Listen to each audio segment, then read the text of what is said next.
This week is Lady Portia de Monte's topic for the week, and the topic is family. She's got a couple questions here about family. I'm gonna read on my phone.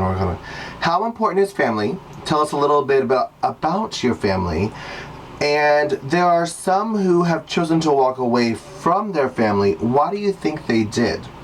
And could you walk away from your family? You can't choose your family, but you can choose your friends. So how can your chosen family be more important to us than your blood family? This topic is very close and personal to me because I definitely do agree that family is very, very, very important. But I am one of those people that were segregated, ostracized, and walked away from my family. I grew up in a very, very, very strict religious ministerial family, and I knew that I would be disowned by my immediate family, so I actually walked away from my entire family. But growing up, I remember my uncles would be like, oh, he's queer as a $2 bill, and would like make really snide and hateful homophobic comments about people, and so I knew that they didn't like me either. So I chose, when I got kicked out of college in my senior year, I was like, well, you know what? I'm going to create my own life, my own destiny, my own family. And most of my family lives in Anchorage, Alaska. So where did I move? Fort Lauderdale, Florida. Mostly because in college I took a lot of scuba diving classes, and I really, really wanted to live near the dolphins and mermaids.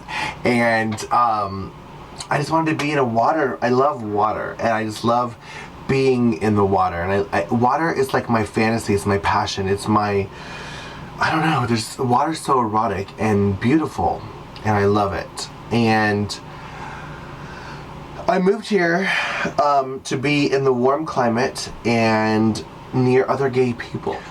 Yes, I definitely feel that you can create your own family. However, the created family doesn't actually trump your real family. No, I don't think so. Yes, I have created my own family and friends of loved ones, but I think that blood is thicker than fake family no matter what. I mean, if my real mother were to call me up and be like, oh my God, I'm sick, can you please come home? Can you come help me? I really, really, really need you, or whatever, I would do everything I could to be there. Granted, I feel that she has chosen Jesus and my father and that lifestyle over me, fiercely chosen them over me, as in like, she's not allowed to talk to me on the phone because I'm queer. And that really is like the most unique, painful, I laugh, but it's really painful. And it's something I've dealt with. I mean, literally, I left Oral Roberts University in 1998 because I was kicked out, and I hadn't talked to my family for like 10 years. And in the last 5 years, my siblings have started to come around. As in like, oh, well, we realize that you're not going to change, and you are who you are, and we just want to let you know that we love you. And a lot of my siblings have actually really, really made an effort to be like, look, I love you, and this is the key. But why is family thicker than friends? And I think the real reason is, it's just like why Gay Days is so important, and it's why Gay Pride is so important, and why going out in the gay clubs is so important. It's because we need fellowship of like-minded individuals. We need constant confirmation.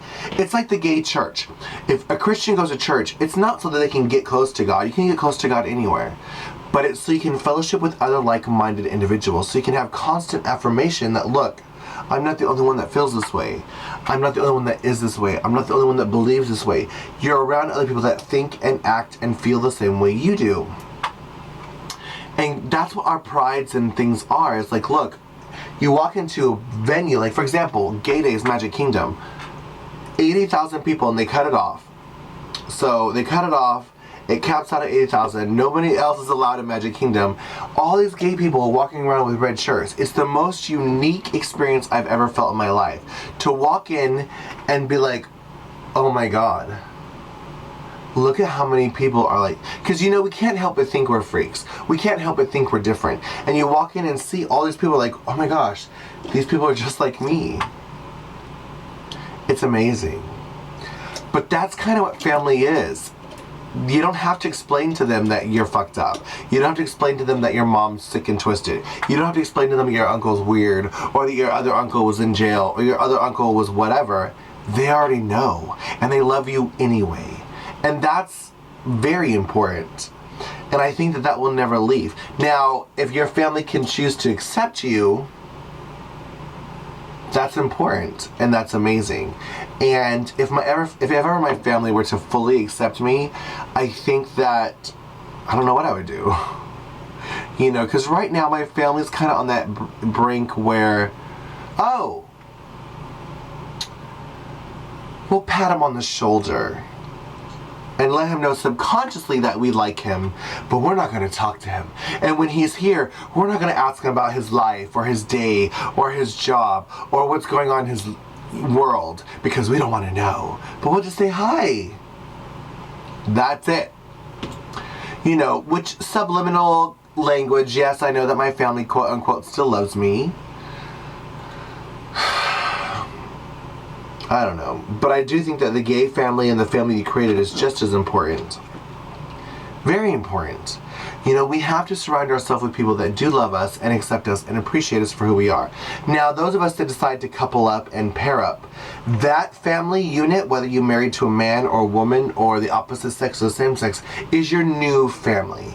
And you do create, you know, if you do have offspring or not, it's still your family. And with Christmases and things, you spend with your family. And if not, then you might go visit grandmas and grandpas and things like that. But your new family is much more important. So yes, your blood is important, but your new family is way more important. Absolutely. All right, so let me just check real quick and see if I forgot anything. Blah, blah, blah, blah, blah. Yes, I did walk over my family, but it was for protection because I knew that they were going to reject me. And my family is very gossipy, especially between my aunts and uncles. Oh, your son is gay. Well, your son's a drug addict. Oh, your son is in and out of jail. Your son is... It's always a one-up. It's a competition. And I'm 86 that. Like, I know that it happens behind my back. I just don't need to be a part of it. I don't need that. I don't need that shit. Ain't nobody got time for that.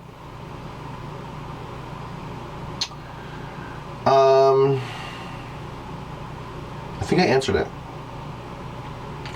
But no matter what, I think I answered the question. But anyways, in closing, I will say no matter whether you surround yourself with real family, blood family, or your chosen family, you need to surround yourself with people that love you, accept you, understand you, and appreciate you. It's the most unique feeling to be with somebody that knows your deepest, darkest secrets, and they love you anyway. And that's the important thing. Whether you're related to them physically or emotionally, surround yourself with people that love you. And that's what I gotta say. Loving you is easy.